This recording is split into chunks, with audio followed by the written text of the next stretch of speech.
Have you ever felt like you're fighting a battle that no one else can even see?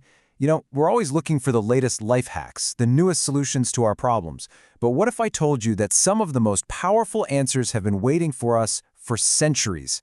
Today, we're going to unlock some incredible wisdom about winning our absolute toughest fights. And believe it or not, our guide is nearly 1,000 years old.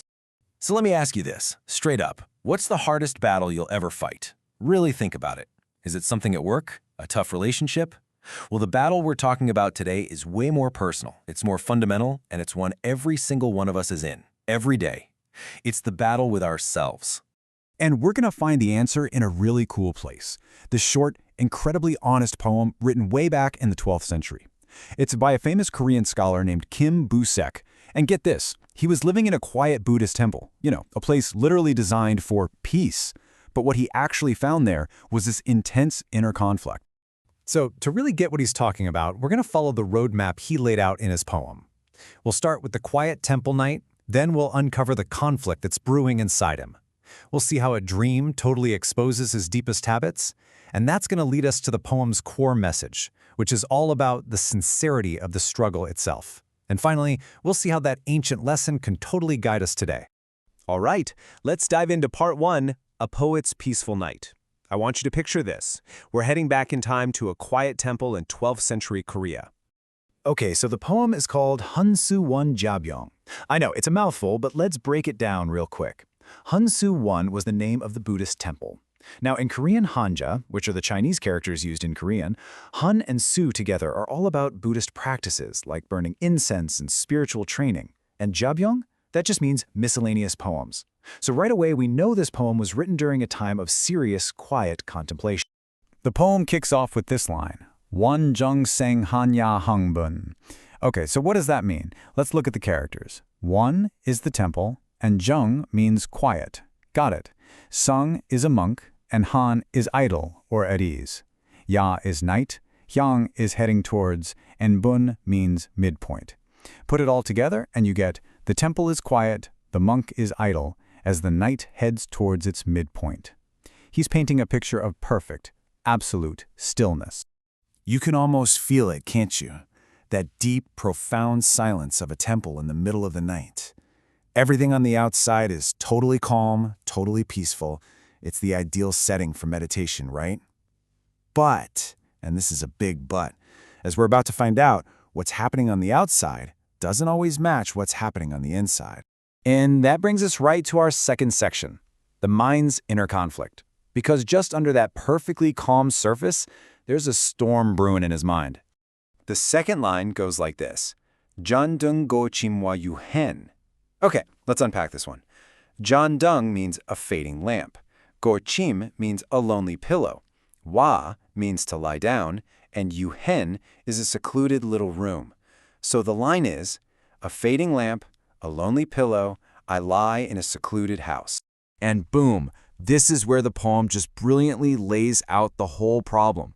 On one side, you've got the Won-jeong, the quiet temple, and the seung-han, the monk at ease. But then, look at the contrast. He pits that against the Jan-deung, that fading lamp, and the go-chim, the lonely pillow. It's so clever. He's using these images to show us that even though his whole world is serene, his inner life is filled with loneliness and anxiety.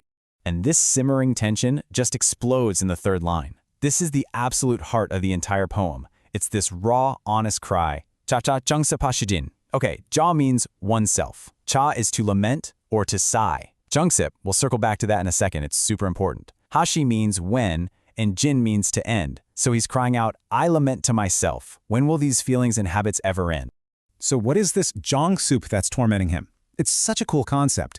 Jong means feelings, emotions, passions. Sip means ingrained habits, things you do without thinking. So together, jong soup describes those deep, deep emotional patterns and all the automatic behaviors they create. It's that part of you that just reacts, the old habits you swear you're going to break, but you just can't seem to shake. I mean, does this sound familiar? You decide you're going to stop scrolling on your phone so much, but a few hours later, what are you doing? You try to be more patient, but then something small happens and that old frustration just boils over.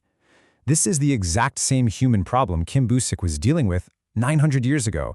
He's in a temple trying to be better, but his own mind keeps dragging him back. So, just how deep do these habits really go? Well, a dream is about to reveal the startling truth. Let's get into that in section 3, a dream of old habits. And here's the final line. Mong pa huaji de jujan. Mong is a dream. Pa means to hold or to grasp. Huaji is a flowering branch. De means to face. And jujan is a cup of wine. So translated it's, even in a dream, I'm holding a flowering branch, facing a cup of wine. Wow, this is such a powerful moment of self-awareness, isn't it? The flower represents his love of worldly beauty, and the wine, well, that's a familiar pleasure. Even when his conscious mind is trying so hard to be disciplined, his subconscious, in a dream, just lays it all out there. It reveals his true, deep-seated desires, and he has this realization that his willpower, by itself, just isn't enough to erase these parts of who he is. Okay, this brings us to the poem's core message, here in section 4, the sincerity of struggle. Now, you might think this is a poem about failure, but it's not at all. It's a poem about honesty and about what self-discipline really, truly is.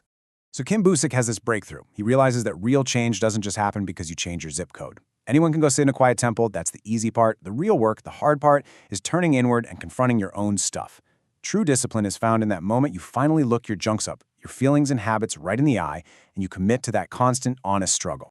So the poet's journey basically gives us this timeless 4-step guide. First, you got to admit the inner conflict is there. Second, you have to accept that just changing your surroundings isn't the magic fix. Third, you have to directly confront your jung soup. And finally, and this is the most important part, you have to embrace the struggle. The fight is the path forward. And that brings us to our final section, Wisdom for Today. How can this 900-year-old lesson possibly help us with the battles we're fighting right now? The poem's ultimate lesson really boils down to this powerful idea. The hardest and the most worthwhile discipline there isn't about controlling other people or your environment. It's about the raw, honest, and often difficult work of understanding and managing yourself.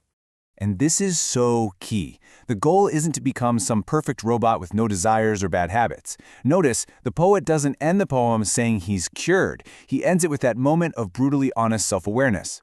The victory isn't in magically not wanting the wine anymore. The victory is in honestly seeing that desire and making a sincere effort to deal with it. That honesty, that sincerity, that is the win. So I'll leave you with this question.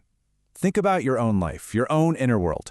What's the jung sip, that deep-seated feeling or habit that you're honestly and sincerely confronting right now? Because just recognizing it, that's the first step to winning your hardest battle.